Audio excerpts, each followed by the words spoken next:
This is a story of Samson and Delilah, Old Testament story in which we are told how the Philistines want to bring down the power of the Israelites, and in particular to break Samson. So they're going to advance their secret weapon, Delilah, and have her seduce Samson so that they can destroy the Israelites. So in a sense, you've got a spy story.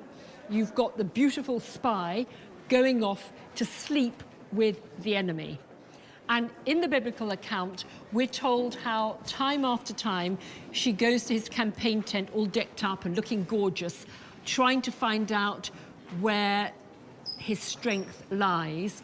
Time after time after time, he lies, but his desire for her becomes so great that bit by bit, visit after visit, he finally tells her.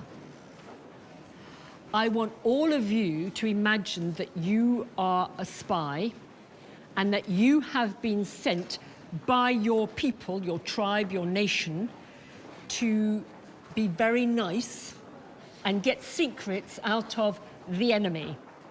So first of all, the enemy is the enemy. But after you've had a drink or two, a meal, chat with the enemy, and pretended to love the enemy, you are beginning to feel differently towards the enemy. And what has been pretended might become real. It messes with your mind. And I think Rubens, who's this painter of great psychological import, has realized what's going on in the mind of Delilah.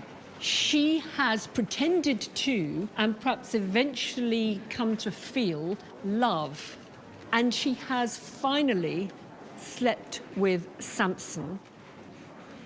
He has fallen asleep. This can happen. And she knows that this consummation of his desire is going to lead directly to his death. The Philistines are emerging through the open door there, flames shining, reflecting on their armor. We've got this kind of hermetic sealant of curtain, purple, rich purple curtain hanging, the rich scarlet of her dress, the gold of her cloak, making this hot and rich. Various light sources are adding to this, plus the covert haircut. The candle is being held by this old woman, and very carefully the barber is making his first incision. We're not looking at a Delilah triumphant. She's not going, yes, gotcha, is she? She's looking ambiguous.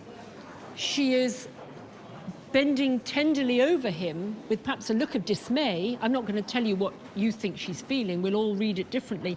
But her body is leaning away.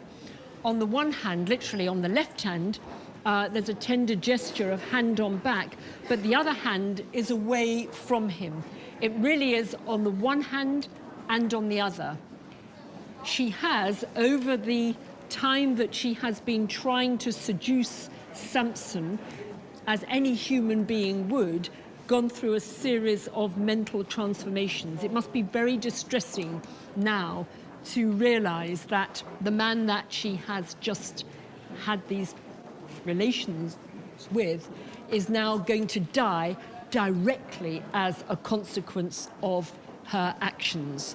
She has, and I'm hesitating to use this word, she has betrayed him. But then she must think to herself, but no, I was working for my country. To have done otherwise would have been to betray my country. It's about betrayal, it's about notions of one's tribe or people, and about what perhaps might be happening in the mind of anyone put into this kind of position.